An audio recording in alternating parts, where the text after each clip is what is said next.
Have you ever felt like you're too afraid to let yourself matter? Like you'll say yes when you mean no, talk yourself out of what you actually want, morph into whoever you're with, and only realise afterwards that you've completely lost track of what you think, feel, or need. If that's you, you're in the right place. Welcome back to Too Much Apparently, a podcast for deep feeling, overthinking, emotionally overloaded humans who've been told they're too much, apparently. We're Alice and Carly, two deep feeling therapists figuring out how to live in a world that often feels like a lot. This isn't therapy or advice, just honest, messy, human conversations about life, healing, and our own brains. And if you want more of the conversation, we're building a little community over on Substack with journal prompts, community chats, live event updates, and fellow muchlings to connect with. Go to toomuchapparently.com for all our links. So let's get into it. Well, I guess actually before we get into it, we should acknowledge our absence over the past couple of weeks. Yes. Yeah. It's good to be back. It's really good to be back. I miss it so much. Me too. We've only ever missed 1 week before, haven't we? I think that was just after Christmas. Yeah. It's been quite difficult to have a couple of weeks without an episode being put out. My perfectionistic side is like, no, there has to be one every week. We can't not put one out. People expect one to be put out now. Like I found it quite uncomfortable. Yeah, I think that's why I followed the format as close as I could for the little bit that I put out for the gap. I was like, I sat down to do it and I was like, oh, maybe I could just say, oh, hi, there's no episode this week, da da da da da. But it just felt wrong to do that. So yeah, but really important that we did do that. I think, both of us have had a lot on, and yeah, I think walking our talk is really important. I think that's really important for me as a therapist, to walk my talk as much as I can. And as uncomfortable as it is, we have to come first sometimes. Yeah, I definitely agree. And it's a good example of how you can do something you feel uncomfortable about doing, and everything will be okay. I am sure when this episode goes out, people will have listened to it. Yeah. They won't be like, you've abandoned me, which is quite funny actually, because we're talking about self-abandonment in this episode.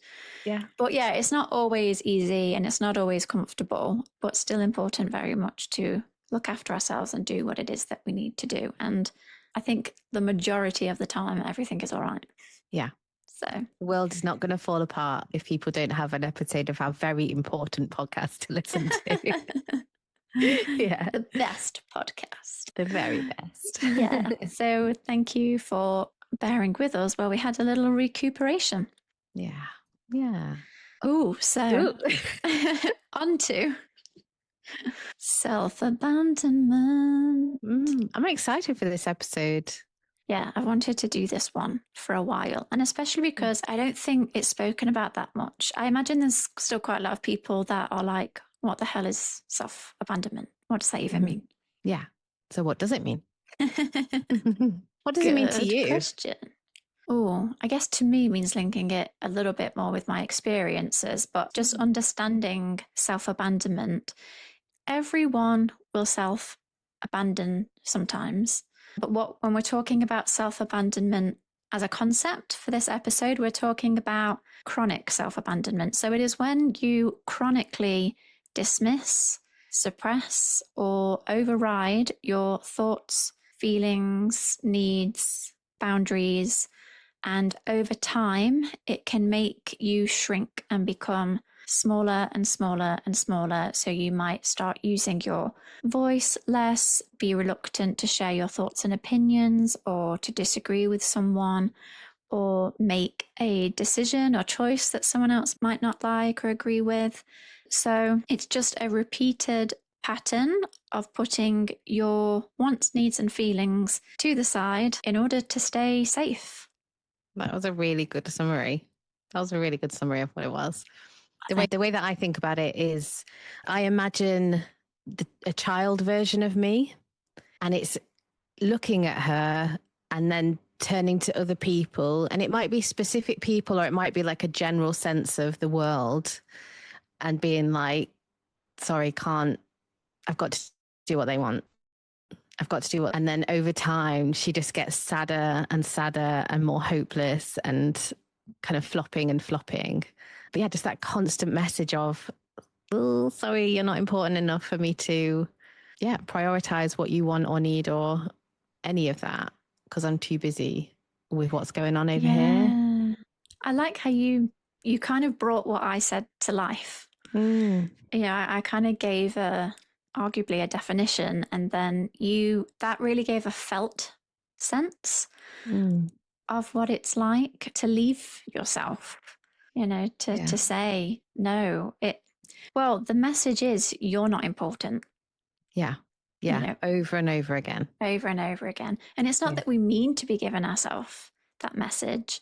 And so much of this becomes unconscious. We might not even realize that this is what we're doing to ourselves because it can become so automatic. But it does give the message that you're not important, you don't matter, your voice doesn't matter, your opinions don't matter, your feelings don't matter, your boundaries don't matter, your opinions don't matter.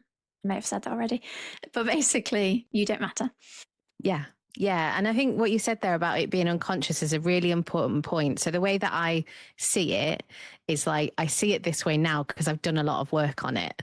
And not always, but more often, I'm aware when I'm doing it and I can sense myself turning away from myself and towards other people.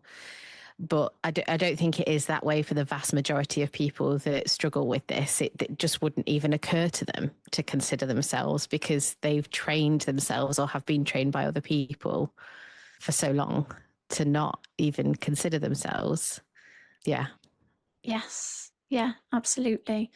So knowing that it might be quite a while before people begin to recognize that, oh, this is what I do. I didn't even realize that I did this. Mm, And then you really can start to see it popping up in so many different areas. And I think that's why maybe people haven't really heard of or understood the concept of self abandonment because, mm, well, actually, people tend to talk about self abandonment a lot. They're just not calling it self abandonment. yeah. So, if we take people pleasing, a lot of people have heard now about people pleasing, but so Yeah. much of people pleasing is self abandonment. It's just one Yeah. type of self abandonment, and there's lots of different types. So, people might have heard of like the broader themes and the way you can see it playing out behaviorally, Mm. but less so about one of the themes linking all of those things together is chronic self abandonment. Yeah. And people pleasing is such a nice sounding term, isn't it? Whereas self abandonment, I think, is more confronting. Like with Yeah. people pleasing, you can be like, oh, I'm such a people pleaser. I'm such a nice person. I do all these nice things to please people. With self abandonment, it's like, whoa. Yeah. Oh, I'm a self abandoner. Yeah. Yeah. Yeah. It's Doesn't sound hard. so cutesy. It doesn't. It doesn't. Oh, I I'd have think that's thought. important though. Like the fact that it's quite hard hitting Yeah. is like people pleasing can sound a bit cutesy, like say, oh, I'm just a people pleaser. Mm, That brought to mind that song then. People, people, people pleaser. I think it goes like that. Anyway, but the reality is the impact is huge. It has yeah. such a big impact on our confidence, on our self esteem, on our self worth, than the things that we feel we can do in life, and it might limit our life. So, yeah, if self abandonment sounds a bit strong or a bit serious, maybe that's because it is. It is. Yeah. It really is. Yeah. Yeah. It does have a huge impact, really far reaching. Like, as you were saying that, I'm like, can you even be emotionally healthy and repeatedly self abandon? I don't think you can. I don't think you can. I think, yeah, the phrase you have to be on your own side. Like, life is hard. You have to be on your own side to feel well. So yeah. Do you have a like specific moment or anything where you became aware that you were doing this? Like how did you know that you did this? Oh, that's a good question. I don't know that there was a specific aha moment, Mm, where something happened and it clicked into place. I think it was more like micro interactions, being a bit more tuned into myself and being aware of micro interactions, almost everyday mm, interactions. It mm, kind of feels like you might expect the answer to that question to be like, oh, let me tell you this story. And this is what happened. And then I realized it. mm, Whereas actually, my answer's well, I was going to say, well, actually, my answer is a bit boring, but I mean, it's not actually grand. It is literally like micro interactions on a day-to-day basis that build this up. So I just started to notice when I was silencing myself, Mm, when I had a thought about something and I didn't say the thought, when I had an opinion on something and I didn't share my opinion, when I did have a preference and I said, I don't really mind, when a friend did something that bothered me and I just stayed silent mm, about it, or times when I've had a gut instinct about something and I've ignored my gut and mm, gone with something else, mm, and I didn't listen to what my own body was telling me. mm, So I think that there can be bigger moments, but I think maybe the reason why it gets so unconscious is because they're just little quiet, small interactions repeatedly, daily, mm. over a long period of time. And Yeah. only when we start to be more tuned in to our day to day experience, I think, can we spot that. Yeah. Yeah. I do have a specific moment, and it was quite early in my therapy journey. So I think I must have been 23 or something. And I just remember my therapist at the time saying to me, you don't always have to do what your mum wants you to do. And it was like a proper, like, mind blown moment, Mm, like in a few different ways. Because one, I didn't really think of myself, I think I've spoken about this before. I didn't really think of myself as a people pleaser or as like, yeah, doing what my mum wanted. But also, it wasn't presented in a like, oh, just, disregard everybody, disregard your mum and do whatever you want. It was, it was like a gentle, like, you are allowed to have an opinion too. yeah. You can have your own say about things. You can have a different perspective. But yeah, that was like, wow. And of course, like you say, it has also been built up of so many moments of, I think particularly what you said about ignoring your gut. And I pulled a face when you when you said that, because I was just like, oh yeah, that awful feeling of like you knew it in your gut and you didn't listen. And yeah, yeah, I know that one.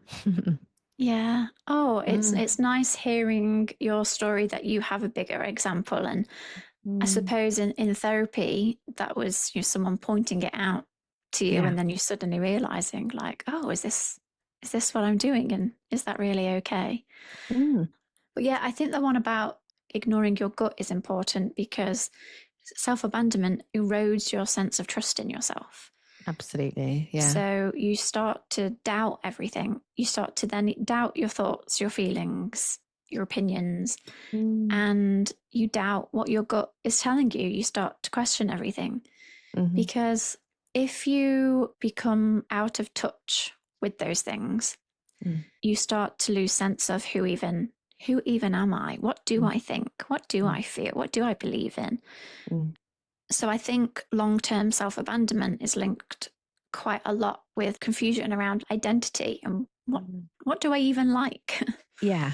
Yeah. And I think that can be really distressing that, when I get people that come into therapy and they feel like they don't know who they are and they don't even know what they like, they don't even know what food they like, what TV they want to watch. They've really lost that connection to who they are. And I guess that makes me think about how does this happen to people? And I think about the different layers of it. And because of my work, I often think about, what were your parents like and what impact has that had on you? And I think it can come both from having a parent that's really controlling and chooses everything, wants their own way. But I think it can also come from having parents who don't assert themselves or what they want and need. So it can be kind of both sides of the spectrum. But I also think it's reinforced so much by then the friends that we go on to have or by school. And I'm thinking about if you're neurodivergent, like how much the world is constantly telling you that you don't feel how you feel and all those kinds of things. And as women, like, don't be selfish, like put other people first. Like, I feel like it's just, yeah, just constantly there, isn't it? The idea that we should put other people before ourselves. Mm. Yeah. And I suppose I think about both the kind of people pleasing angle of it, of like abandoning yourself to make other people feel okay. And I also think about the feeling wrong aspect of it, So feeling like the food that you eat is wrong, so you don't want to tell people what you eat, or the music you listen to isn't cool, so you don't want to tell people, and like just minimizing all of the things that you like or who you are, or yeah, your personality, like whatever, to fit in. So not necessarily to please people, but also to fit in. Yes. Mm. Yeah. I think to fit in, to belong, to have connection Mm. can be a part of it. Then there's the people pleasing conflict Mm. avoidance, Mm. not wanting to rock the boat, or then there's the rejection side of it, want people to accept me, like Mm. me. Mm. It can be for many reasons, but I do think early experiences do play a really big part. Yeah. I agree with you. If you have a parent who frequently self abandons, then that is then being modeled to you. So you might just learn that this is what we do. Mm. There is also, if you are praised for being, going to come back to the good girl, oh, Mm. you never do anything wrong, you're so good. Mm. Oh, I don't have to worry about you because you don't do anything wrong, and Yeah. you're okay. Oh, thank God I've got one easy child that I don't have to think about. Yeah. I think there's those kinds of comments as well. So then it's like, oh, okay, I need to keep that up. Mm. Yeah. And then yeah, there's the either critical parents or like helicoptery type parents where I'm going to do everything for you, tell you what it is that you want, and tell you what it is that you need. That Yeah. you're not able to really learn about that for Mm-hmm. yourself. Yeah. And then just taking it outside of the home, you've then, as you said, you've got your experiences with your peers, trying to fit in Mm. at school or trying to do well at school, Mm. talking in class, sharing your opinion in class, giving your thoughts on something. Mm. If you have a view that's different to your friends, but they all have the same view, if six of your friends really like one band and you don't, do you have the confidence to be like, oh, they're rubbish, I hate them? Or are you going to be like, oh, yeah, I like them too. They're great, they are. I can feel the squirmy cringe in my stomach of like feeling being in, like it's still uncomfortable being in situations like that when Yes. everybody likes something and you don't, or the other way round. Um, Mm, yeah, yeah. yeah, Mm. definitely. Yeah. And I do think there can be experiences later in life. If you're in a relationship with someone who always puts down your Mm-hmm. voice, your Mm. thoughts, feelings, your opinions, tells you you're wrong, tells you you're crazy, tell you you're overreacting, tell you It's that's not only a how it joke. happened. It was only a joke. Oh, it's such a damaging one, isn't it? It's only Yeah. joking. Oh my Yeah. God. It's only a joke. Stop taking everything so seriously. Mm. Yeah. I hate, ugh, no, no, no, no. And then in work, I guess it can be reinforced in work. People being brave enough to put forward an idea and somebody not taking it, someone devaluing what it is that you bring to the role and not being interested in what it is that you have to say, your feelings being dismissed, not cared about. Mm. It starts to become like a pattern. Yeah. So rather than, oh, I've just got a bit of an experience of it here at work, like that would still affect a person, but it might not lead to it kind of being chronic self abandonment across all areas. I think when you work with people who struggle with this, it tends to spread across quite a few areas. Yeah. Yeah. So I really want to be able to talk about other ways self abandonment can show up. We've spoken Mm. about some of those other ones, and I'm thinking of things that other people might not think about as self abandonment. So, Mm. what other ways do people find themselves self abandoning? Mm. I think a really common thing that I see coming up is people outsourcing the idea of what they like. In fact, I just watched a reel by Ellie, is it Ellie Middleton? Yeah. Yeah. And it's not quite the same, but it kind of is about masking. And she was saying that when she gave up masking, she hadn't realized she had started masking in a different way. She'd given up the ways of masking that she had originally done. And then she'd unconsciously started masking as like, this is how I need to fit in as a late diagnosed girly. So Yes. these are so, the dopamine dressing, the Lucy and Yak, things like that. And it just made me think about like, how much do people go on social media and look outside of themselves for what am I supposed to be wearing, or what am I supposed to be listening to, or what am I supposed to be watching or reading, or whatever else.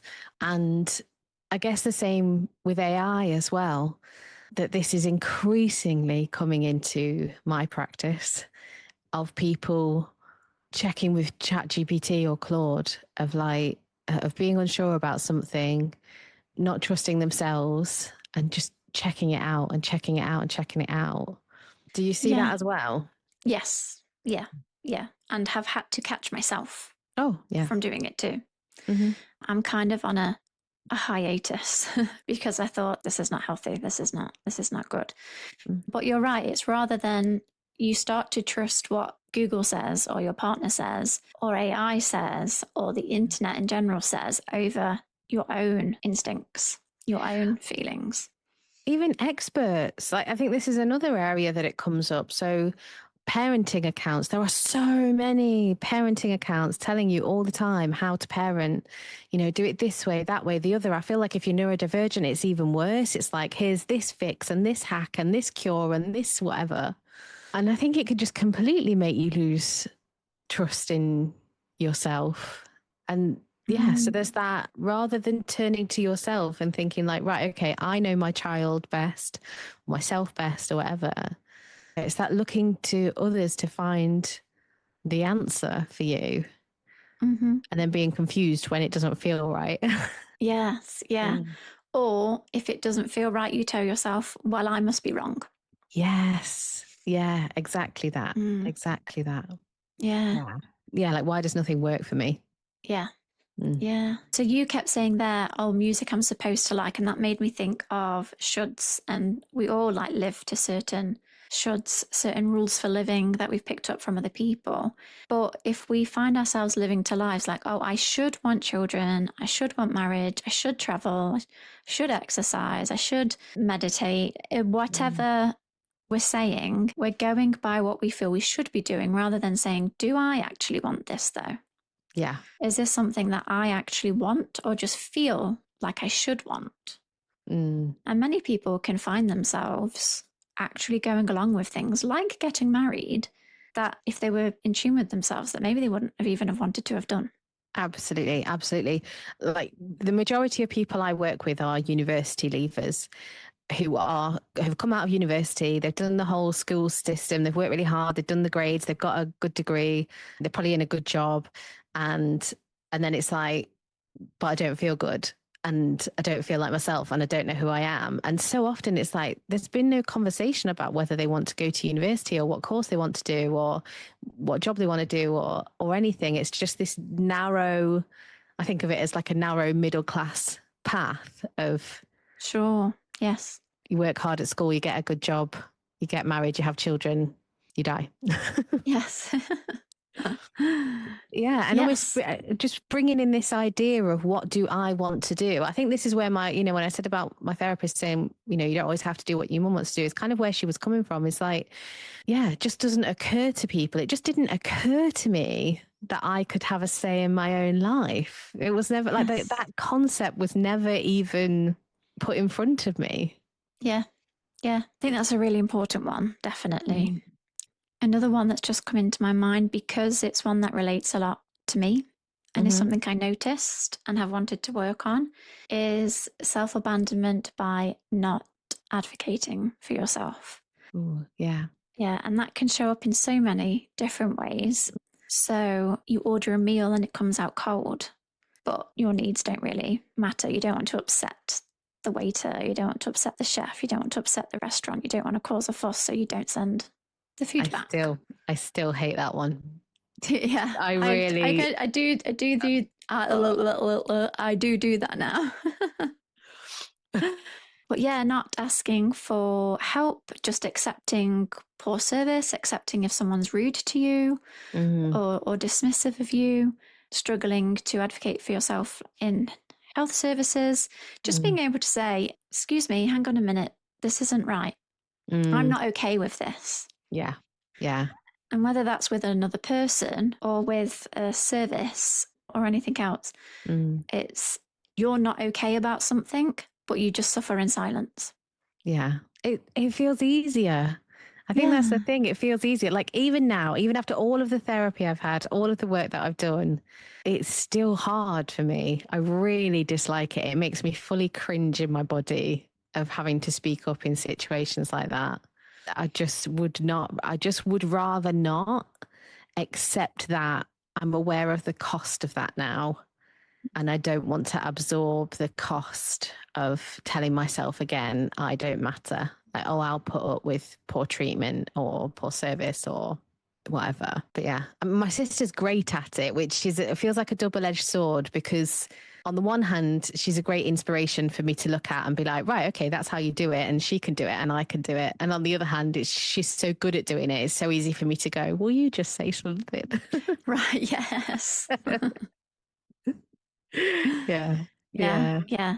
I know what you mean. In my relationship, I'm always the one that has to be the one that says something. I think Mm, often relationally, there's someone that would do yeah. who's more likely to do that kind of thing. But even though, so self abandonment through not advocating for myself, because I said I related to this one, I Mm. relate to it massively relationally. Okay. So telling someone I'm not okay with how they've treated me or something that they've Mm, said I've struggled with. mm, But the service side of things I've often been better at because that triggers my justice mhm, sensitivity. mhm, I have felt it a lot easier to return things or tell someone mm, like their service wasn't good mm, enough because, yeah, it hits on, hang on, I have given you money for this. mm. So if I then don't get what you've promised, Yeah. that's unjust, that's not fair. So no, I'm going Mhm, to say something. So I yeah. find it easier there, but relationally, whole different story. Mm. Yeah. Whereas I think relationally, I find it a bit, no, relationally, I do find it easier. I'm kind of hesitating a bit because I feel like I've just had 6 months of trying to have some quite difficult conversations and finding them excruciating. Right. But on the yeah, I don't know. I think my husband and my sister would say that I don't struggle with it. Okay. Um, but I think I do. So maybe there's that mismatch between what's going on inside and the willingness to do it and things like that. Yeah. Yeah. Yeah. Yeah. I had a really weird one actually when I was thinking about this episode. And it was so I was preparing for the episode and I was like, oh, I need a wee. And then I was like, no, I'm working. I'll just carry on. Like it's fine. So I was just thinking about, is this a form of self-abandonment? And I feel like it is. It was like shutting off what my body needed because I was supposed to be doing something else. And the Yeah. amount of times I do that, and I know it's more complicated than that because I think it's also a sensory thing. Like whatever the signal is in your brain that's supposed to go off when you need the toilet is not, yeah, it waits until it's urgent. But yeah, but I was aware of it. That was the thing. It wasn't just so I didn't notice. It was like I did notice, and I was still like, no, I'll push through. And that made me think about other ways that we self abandon in terms of our body. Yes. Mm. Yeah, yeah. So bodily self abandonment by telling ourselves that our bodily needs aren't important or this matters more. Mm-hmm. Yeah. Yeah, yeah. Staying up too Um, late at night. yeah, Mm-hmm. yeah. So we've spoken about the different ways that it can show up, and we've spoken a bit about why it can show up. I feel Mm-hmm. like that could be an episode in and of itself. So I know we've kind of just touched upon that, but I think it would be good to talk about what it costs us. You know, when we do Mm-hmm. when this happens for years, when this is a repeated pattern, we do it a lot. Mm-hmm. I guess what are the longer term consequences of that? Hmm. Well, I feel like we have touched on this a bit. You know, the biggest thing that comes to mind for me is that loss of identity. It is that not knowing who you are. And if you don't know who you are, how do you function? How do you live your life? How do you make choices about what's important to you, whether it's something really small or something really important? How do you interact with, like, how do you interact socially? Like, that was a massive thing for me. I feel like it's less so now, but certainly in the past, it was like I didn't even feel like I could put myself out there to meet people or make friends or let anyone get to know me, because if they asked me like some basic questions, I just wouldn't really know how to answer them, or I'd just feel so awkward. Yeah. Mm-hmm. Yeah. When it comes to myself, I feel like I've had a sense of my identity and what I like. I guess I've sometimes struggled to know what my answers are to certain questions, but on the whole, I think I've known the answer. I've known my thought, I've known my feeling, I've known my opinion, but I've not voiced it. Mm. And so I think another cost is then self criticism, Yeah. because when in your head, you know what your opinion is, Mm. and you're telling yourself, say it, say it, say Mm. your opinion. Don't be quiet, don't just agree. Use your voice. Mm. Especially maybe it's even something that someone said something and you're like in your head, you're like, whoa, that's no, I don't agree with that. Mm. This is my perspective. And Mm. then you stay silent. Mm. I think you end up being critical towards yourself. I think it can Mm. induce shame, Mhm. feelings of not good enough, Mm. feelings of, oh, I'm pathetic, what's wrong with me? Mm. Those kinds of thoughts. So I would probably list, yeah, self criticism and then feelings of shame, which are, of course, going to impact your sense of self and self worth, etc. Mm. Yeah. I guess then the resulting then impact on relationships with people, because you're not even really in the relationship, or relationships can become one-sided, where everything is centered around, if you're like in a romantic relationship, or in a friendship even, I guess, or anywhere, where everything becomes around what does the other person want and need, that's just not really a sustainable way to have a healthy relationship. Mm-hmm. Yeah, Mm. no, it really isn't. And you can then, yeah, just you easily become lost Mm. within that relationship, and your Mm. needs can get Mm. lost. Mm. And I think you saying not really being in the relationship also makes me think of your relationship with yourself. Mm. In my experience, I think another cost can be disconnection from self, Mhm. but in a way that's really felt. So it's one thing to not really have much of a sense of who am I really, and what do I like or not like. But when you feel totally disconnected from yourself, shut off, not really in your own body, Mm. it can almost just lead to a chronic state of disconnection. And that's going to lead to all sorts of other things, especially things like depression and anxiety and difficulty maintaining relationships and things like that. But to Mm. be so fundamentally cut off from yourself. Yeah, Yeah. I think it's huge. I mean, yeah, I suppose it's quite it's simple for me to say, like, not really having a sense of who you are or not knowing what you like, but I think the internal reality of that is, it can feel like you're existing in a void, can feel like you don't even exist. I think Yeah. for some people, yeah, just the image that popped into my head when you were saying it is like yourself as an anchor, and if you don't have that anchor, yeah, like what are you organizing your life around, or any of your interactions with anybody? It's terrifying. People don't come to me and say like, oh, I don't really know who I am and I'd like to find out. It's like they're really deeply distressed by it. Mm-hmm. Like, it feels like just a basic Yeah. thing of you should know who you are beyond what your name is. But yeah, that real disconnection from self it's horrible. It's a really horrible place to be.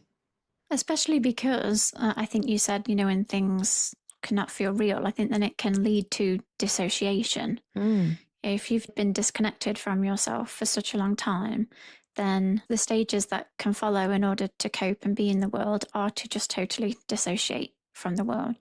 And, there's a type of dissociation like depersonalization, where then you might not feel like you're a real person, or where you start to even question your sense of reality. And we're Yeah. talking further down the line, further down the scale here. But that Mm. is what people can experience. And self abandonment is, of course, on a scale. Some people, as I say, everyone will do the odd thing. But I think it's important to note that you don't have to be recognizing this on the more like severe end of the scale to know that the cost can still be really huge. Yeah, absolutely. Yeah. And talking about it in this way also makes me think about when it becomes less about being uncomfortable. That sounds like I'm minimizing it, and I don't mean to, but less about being uncomfortable about things and more about being unsafe, Mm-hmm. and so like abandoning yourself and staying around somebody who is physically, verbally, sexually, emotionally abusive.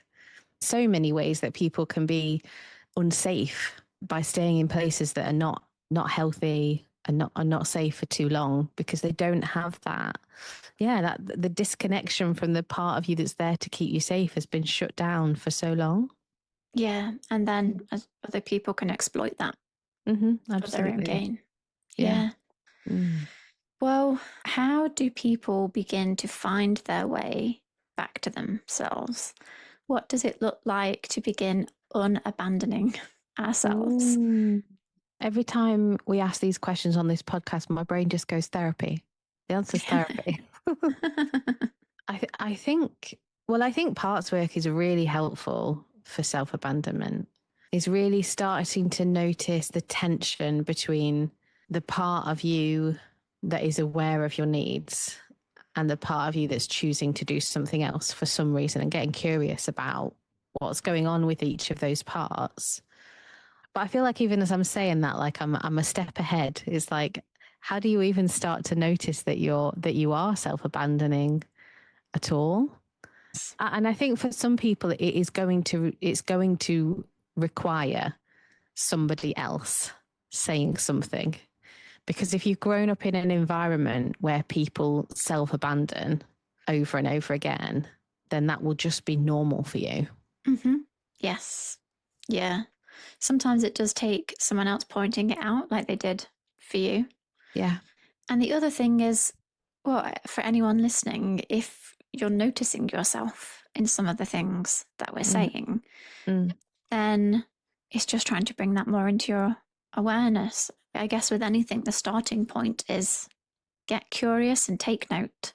So think about the time that someone says, "Where would you like to go for lunch?" And you say, "Oh, I don't mind." mm, And is it that you genuinely aren't fussed? Is it that you don't have an answer because you wouldn't even know? And is it that you did have a preference, but you would never say it? mm, So, noticing when you do that, or if you find that you haven't shared your thought, you haven't shared your opinion, rather than just glossing over it, just compassionately, not in a judgy way, but mm, compassionately checking in with why did I feel like I couldn't share mm, then? And also, actually, follow on question, how do I feel about the fact that I stayed silent mm, in that moment? Does that feel mm. good that Yeah. I've stayed silent, or does that make me feel not so good? And there might be different parts of you that feel different ways about it. There might be part of you that feels like, phew, I didn't say anything and I didn't get in trouble and I didn't upset anybody and nobody thought I was stupid. And there might also be a quiet part of you that was like, oh, I didn't say anything again. And why can't I speak up? And where's my voice? And how come they can do it? And how come I can't do it? I think another part of this is about being curious about what the risks are, Mm-hmm. because I think if you have self abandoned a lot, if that's like your norm, and I think if you've seen people that, what's the opposite of self abandoning? Like that are just really entitled, I suppose, and take up a lot of space, then it can feel like the only options are self abandoning or being entitled and, yeah, taking up all the space. So I think it's really important to explore what's the space in between that. Mm-hmm. And so what I often say to people is it's not about them first or me first. It's like, what about me as well? Like if you're thinking about just a really superficial example, what takeaway will we eat is, yeah, sure, think about what everybody else wants to eat and also throw your suggestion in the ring. It's like Yeah. me alongside everybody else. Yes. Yeah. I like that. It's just like, yeah, me too. Yeah. Yeah. I think people feel that way a lot about selfishness, that Yeah. people don't want to be selfish. So you're either selfish or you're not selfish, Mm, rather than, well, it's a spectrum. Nobody wants to be at the top end of being selfish in everything. That's just a selfish person. mm. But equally, there'd be huge consequences if you were constantly selfless. You wouldn't be able to live a life. Right. So we have to find balance, which means at times being selfish, and that is okay. That's not that then bad. Yeah. So yeah, with you saying kind of entitled, it kind of made me think of that as, oh, but if I say what I want, I'm being selfish. Yeah. And I was very lucky when I was, again, I think it was my early 20s. I was doing some training with someone, and there was a wonderful lady called Liz, and she introduced the idea of taking care of yourself, or like, kind of putting yourself first sometimes. It's not selfish, it's extreme self-care. And I've always carried that with me ever since. And yeah, it just feels so important to deeply care for yourself. Often people that struggle with this, I think, really care about other people. They can be really, yeah, giving, accommodating towards other people. So part of it is about how can you redirect a bit of that towards yourself? Like if you were taking care of yourself, yeah, how would you, yeah, what would be different? Mm, Yeah, yeah, I like that. mm, Yeah. Sometimes there are also practical things that a person could do to mm-hmm, support themselves with this. mm-hmm, So, some things that I might suggest to clients who want to start to find out more about what they do actually like, and to also practice putting their preference out there, is to do it with a person who you feel you can trust and who is your safe person. So, if, for example, this is something you really struggle with, but if you were to practice with anyone, that it would be your partner, for example. mm, Can you ask your partner to intentionally begin to ask you for your opinion on stuff? mm, mm-hmm, And it can start with something small. So, use your takeaway example. If your partner says, do you want a takeaway pizza or do you want Indian? And you have to choose. The decision is going to be on you. And sitting with the discomfort of that, because some people, really do need to claw it all the way back to the beginning and start small. yeah. So, if you make an agreement with your partner that they need Mm, to start asking you for your opinions on things, mm, it's, can you practice making a choice? And if you don't know, if you're stuck because you really don't know what your preference is, can you just choose anyway? yeah. Can it be okay for you to choose pizza and it comes and then you go, actually, I didn't really fancy pizza? Well, you've Mm, learned something about yourself in that moment. And it might be next time you go, oh, last time I said pizza and I kind of regretted it. So I'm going to go for the Indian this time. mm, That getting it wrong is still going to give you information about your preferences. mm, Sometimes I think the only way we can get better at this is to actually practice mm-hmm.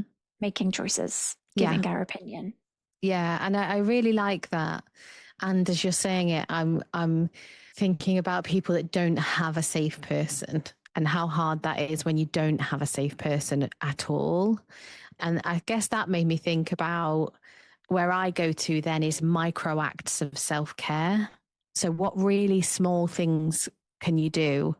Which makes me think about brushing my teeth and just it's not the brushing of your teeth that's important. It's I'm brushing my teeth because I matter. I think anything that gives you the message that you matter can help to turn this around. Yeah. Yeah, I I love guess, that. I guess, I guess you could do that even without a partner, can't you? Even if you, yeah, even if you live alone, you can try different things, and you can try different takeaways on your own, can't you? But Yeah, yeah, I guess you can. there's a piece there about the pressure to get it right as well. Yes.